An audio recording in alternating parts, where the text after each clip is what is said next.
Hi everyone, and welcome to another episode of the Diversions podcast, episode 2. By the time this episode comes out, it'll be October and it'll be in full swing. And for October, I have made it my goal to watch something spooky or Halloween related every day.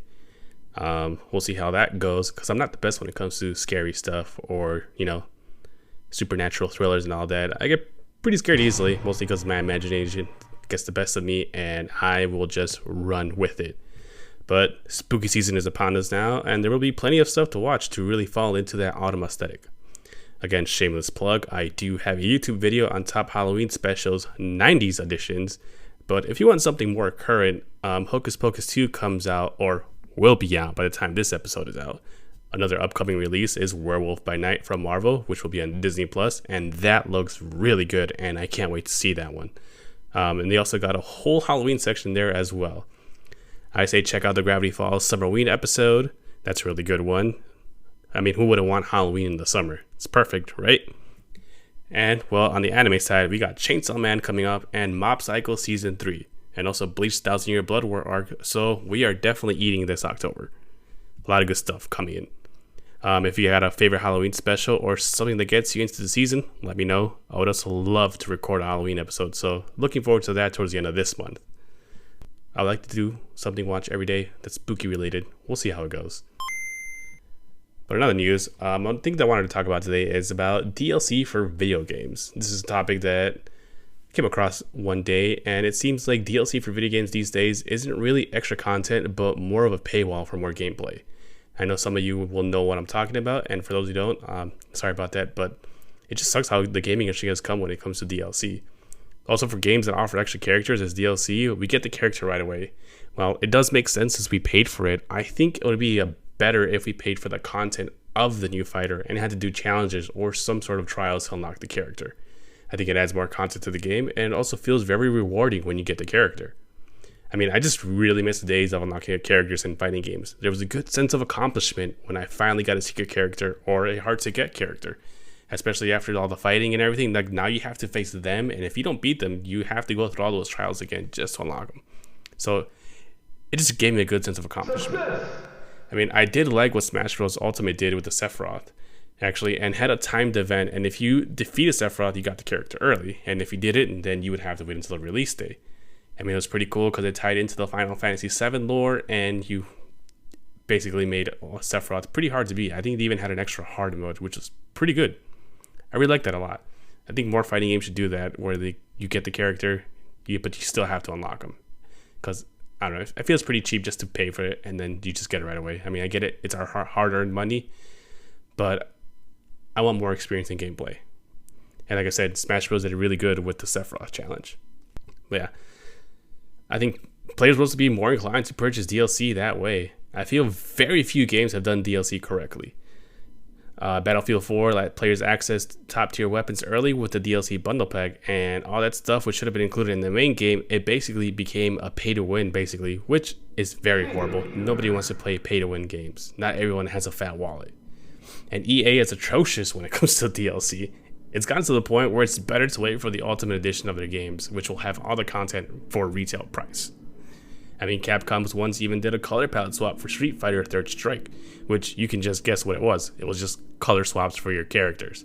Basically, if you wanted a yellow Gi, a Ryu, you had to pay for this content in order to have that, which is very horrible.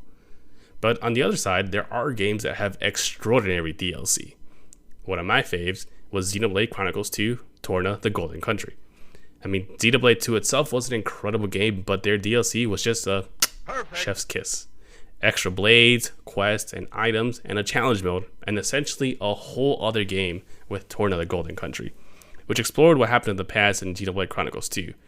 Won't dive too much into it, because I myself haven't gotten into it, because I just can't stop playing Xenoblade Chronicles 2. I've been unlocking blades, finishing up quests. It's just a large game, and I want to 100% it before I finish the game. And that's going to take a while, definitely. So, but if any of you guys have other DLC that you like or think that DLC has been horrible, please let me know. Reach out. You can always find me at GeekNight90. Send me your suggestions and all that.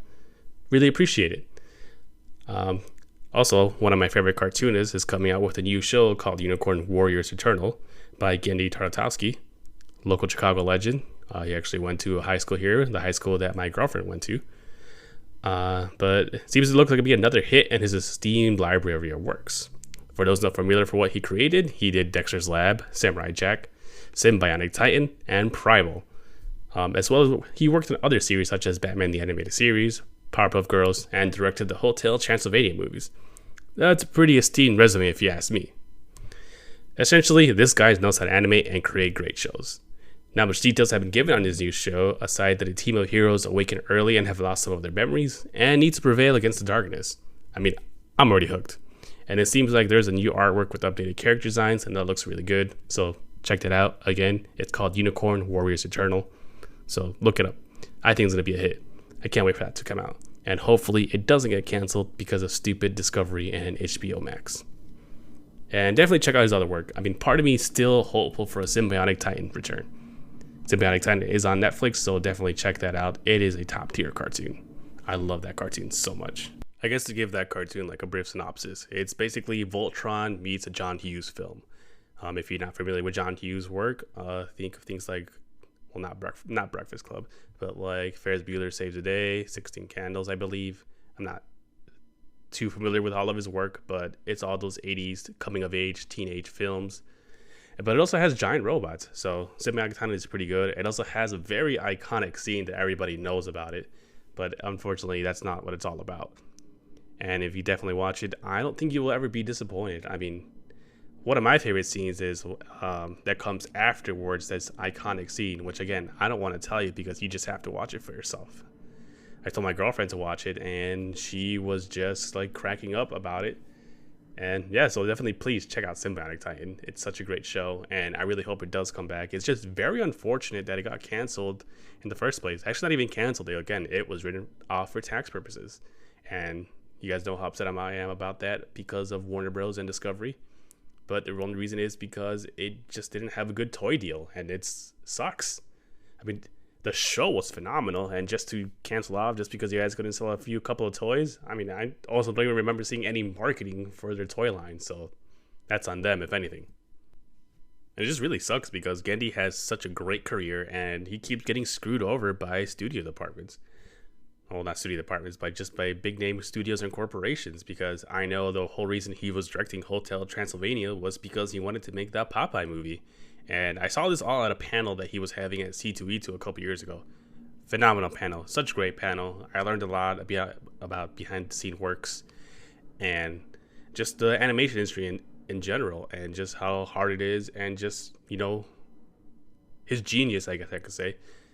But yeah, he really did want to direct this Popeye film, but never got to do it. Sony didn't give it to him, and it's just unfortunate because from what I saw in his concept work and the way he was pitching about it and talking about it, it would have been a phenomenal film, I feel. Especially for Popeye. Popeye definitely deserves all the love that he can get. It's coming. I mean, long time coming, iconic cartoon. So, it's unfortunate. I just hope, like with his new show, Unicorn Warriors Eternal, that, you know, he finally gets... I'm sure he has the respect he deserves, especially if you haven't watched Primal. Go watch Primal as well. It's an HBO Max. Phenomenal show. So, look out for his new show, Warrior Unicorns Eternal. Should be good. Can't wait for it. It looks very Halloween themed, so if it comes out in October, that'd be perfect, but I highly doubt that that's going to be the case.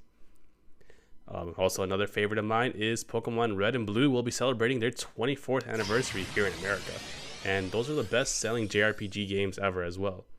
It took me a while to get a Red or Blue version for myself, and the only times I ever played was when I could use one of my many cousins' Blue or Red cartridges. They would never let me save the game though, and the furthest I think I ever got on a playthrough was all the way up to Celadon City. And it was just crazy because every time I would play, I would have to start this journey over and over again. And obviously, you know, you got to pick Charmander. That was always my starter, my go-to. And everyone was just like, oh, but that's so stupid because you don't even have the advantage with Charmander until the 4th gym. Well, duh. That's the whole challenge about it. This isn't about plowing over to the first 3 gyms. It's about challenging yourself to be the very best. But yeah, it wasn't until maybe right before Red and Gold, Gold and Silver came out that I finally got myself a cartridge of Red version, and I finally got to play it through that game and beat it. I mean, obviously during that time, it wasn't really much skill involved in those Pokemon games. You would just either spam Hyper Beam or Earthquake and get your way through to the Elite Four and become the champion. But it's crazy, 24 years of Pokemon, and to even think where we're coming now, because next month, well, a month and a half now, we're gonna get a Scarlet and Violet version, and it's crazy to see how Pokemon has come in those 24 years. I mean, I'm very excited for Scarlet and Violet version. I keep wanting to say Red and Blue, but it's not Red and Blue. I mean, essentially every Pokemon game is Red and Blue if you like color coordinate it. Someone did a chart of that online, so check that out. But another thing about Pokemon is I really do miss the watercolor artwork of Ken Sugimori. When you get the chance, look up Ken Sugimori's Pokemon artwork. It is just phenomenal. I did want to make a video to showcase his artwork here, but there's some changes I want to make over here in my quote-unquote studio before I start recording videos again. I did one for the pilot episode, but there's some changes I want to make before we start making videos here. But please, check out his artwork. It is phenomenal. His box work on Red and Blue is iconic. I mean, I wish they did more box covers like that for the upcoming Pokemon games. Not that the artwork is bad, it's just a personal preference of mine. But I mean, going through all his library and just clicking on it just took me down memory lane, I guess you could say. And it's just phenomenal artwork. I mean, there's even concept artwork for beta Pokemon that just never made it into the final cut of the game. So it's really cool to see, and just, I don't know, it's beautiful artwork. I really do like it. But I don't know, just even looking at old artwork for Gold and Silver, which for me were my Pokemon games, it's where I really became a huge Pokemon fan, where they sunk their nails into me. Also, to me, one of the best Pokemon games ever, along with Black and White version. Those to me are the two top standard Pokemon games, or for the series actually, because nothing else has topped it. I mean, in Gold and Silver, after you beat the main game, you had the chance to go back to Kanto. And no other Pokemon game has yet to do that, where you get to visit a past region. I don't know why they haven't done that. I mean, it's just crazy, because that's the only game that has ever done it. And I think if more games did that, it'd just be really amazing. I would really like to see that again. But honestly, if Pokemon just remade a whole new game, or a game where you start at Kanto and then you get to move to other regions as DLC or expansions, that would be amazing. And it could be possible. Maybe it's the future, maybe it's something they're working on, but who knows. I think that's just what would sell and would be really amazing.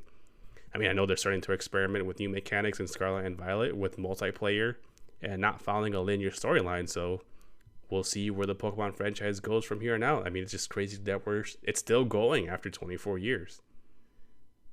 Crazy. Another great idea, I think, would be if Pokemon did a game based off their Pokemon Adventures manga. That could be really amazing. The Pokemon Adventures manga is a great series, I feel. It really dives into the lore for a lot of in-game events that we don't really get to much explore. It's just a great series. I love reading it. I wish I could afford the whole chapters, but I go bit by bit here and there. Definitely check it out if you guys haven't, especially if you're a Pokemon fan. Pokemon Adventures manga, top tier. Also, another one is Electric Tail of Pikachu. Actually, that could also make another phenomenal game. Pokemon definitely has a lot of untapped potential, especially now that they have been to switch over from handheld to console version. And if they really up their game, it could be some amazing stuff we see here. Well, we got one more topic to discuss here today before I end today's podcast. I mean, I know a lot of you don't want to hear me talk about On for hours and hours, and there's only so much I can talk about on my own here. Next week, I will definitely have my co-host finally joining me, so that should be exciting. But the last topic we have for today here is recently a certain casting has been making the rounds on Twitter, and that is Keke Palmer as Rogue. A lot of people aren't on board with it, and the reasons for it could be deemed pretty racist, especially if you're saying the only character that she could play is Storm. Really? Why only Storm? But I myself do think that she is a good fit for the role, and she definitely has the acting chops. She can nail that southern accent, and she definitely has that charisma that makes Rogue a standout character. If you don't think so, please go back and read the comics and educate yourself on who Rogue is. I know a lot of people are saying if we race swap Rogue, then why not Storm? Well, you just can't. Rogue being black is an essential character trait for her. She is a daughter of a Kenyan princess from Africa, whereas Rogue is, well, just a southern belle. And Chris Claremont, the esteemed X-Men writer who created Rogue, wanted her appearance to be based off the model Grace Jones. If you're not familiar with her work, she actually appeared in the James Bond movie A View to Kill. It's just very unfortunate that the artist, forgot the artist's name. 1 second. Michael Golden, that was the artist. It was just unfortunate that Michael Golden had no clue what Grace Jones looked like. I mean, this is during a time where the internet and smartphones just weren't around yet. I mean, I remember a lot of people were throwing a tantrum over April O'Neil and Rise of the Teenage Mutant Ninja Turtles being race swapped. But if you look back at the early Eastman and Laird comic books, the creators of the Teenage Mutant Ninja Turtles, April's character was race swapped sporadically between being black and white. Until finally, one day, they just decided that she was going to be a white character. I mean, it's really crazy how people, get really angry over these types of things. And there was just like, oh, what if you race swap Superman or Batman? I'm like, you really can't. Because I guess their color of skin is essential to their character. And if you wanted a black Batman, we'll just create a new character. And that's what DC did. I mean, we got Batwing and Luke Fox. And then his brother ended up becoming Batman for a time in the series, Tim Fox, in DC's Future State. Haven't really kept up with that series, so forgive me, I don't know too much about it. But just know, hey, it can happen. And if we wanted a black Superman, we have President Superman, and we also have Val Zod. So it's not like you need to change or race up a character, but for here, it's totally fine because Rogue isn't identifiable by her color of her skin. It's just how the character is. It's crazy. I mean, I know people were throwing a tantrum over Ariel being black in the upcoming Little Mermaid movie, but it's just it's a freaking mermaid, man. It's fictional. Mermaids can be anything because it's fictional. Ugh, jeez. But anyways, thanks for listening again to another episode of the Diversions podcast. Follow me on my YouTube channel under Geek Knight. You'll know it's me with the little blue knight. Insta and Twitter under Geek Knight 90. And I should probably make one for the podcast as well. Next episode, my co-host will finally join me, and hopefully you guys will enjoy. Thanks for listening again, and this is Keke signing out.